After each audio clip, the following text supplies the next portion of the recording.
Good morning, everyone. It's such an honor to have been selected to be the student speaker at today's commencement. Thank you. But I'm really the opening act for Olaf Olafsson, who's our keynote speaker. Now, a word of warning, there's a little bit of audience participation involved, but no singing, I promise. When your name is mentioned, please stand up and give us a wave. So, I'll do my best to be brief and to the point.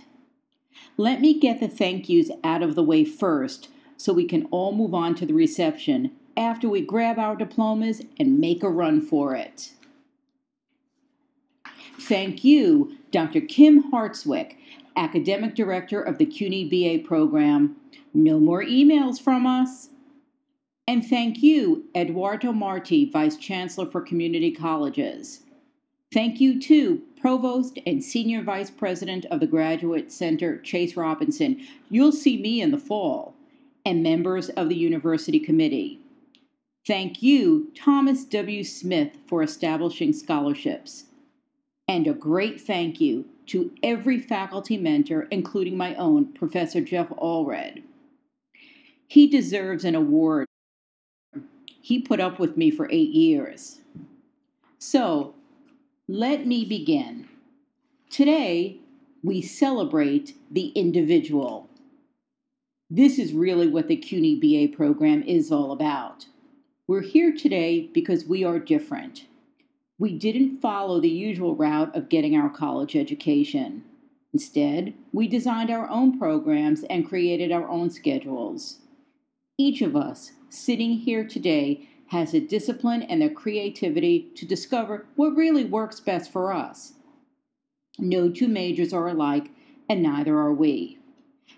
Because our programs were especially tailored for us, most people here don't know each other.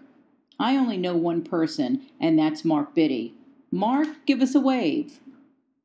We sat next to each other in geography class at Hunter, learning about weather and water, and important stuff like that.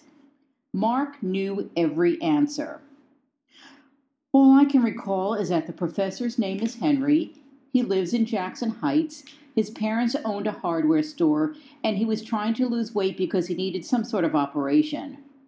Mark, I'm proud to say, is moving on to a brilliant career in finance. And I'm still listening to other people's stories. Now, if you take a look at your program, the names and majors you see listed are wildly different, and we celebrate and honor their individuality. Here are just a few names and their majors, and if you're here today, stand up and give us a wave. Jacqueline Mariano, Immigrant Community Organizing. Chandler Wild, Storytelling for the Stage and Screen. Susie Yee, Buddhist Studies and Art Installation. Yuki Nita, Analyzing Music and Dance. Loretta Valentine, Nutrition, Food Planning and Preparation. Diane Kolak, Sustainable Food Studies. And let's not forget Corey Rainford, whose major is the Business and Marketing of Innovative Entertainment. We'll talk. You can't get this diversity anywhere else. You might have heard of this guy who gave the commencement address at Barnard a few weeks ago, fellow by the name of Barack Obama. His message to the class of 2012 was to fight for your seat at the table. Oh, no. This message would not have worked for this group. We don't fight to sit at the table. We are the ones who build that table. As for me, I'm the last to earn a college degree in my family. Someone has to be the one, and it might as well be me. My degree in literature from the CUNY BA program at Hunter enhances my writing and enlarges and elevates my perspective. Before I entered the program, I wrote books about prize fighters and cops and robbers, so my writing contained words like champion, knockout, police cars, and sirens.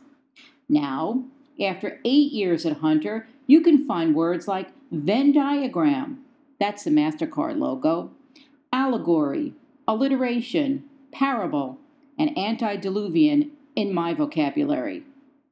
I did have to look up that last one again. It means before the flood, but Mark probably knows that. When I first enrolled at Hunter, the last Oldsmobile came off the assembly line. George Bush was president. Gas was $2.10 a gallon. Facebook was launched at Harvard, and Martha Stewart went to jail. This does seem like a long time ago.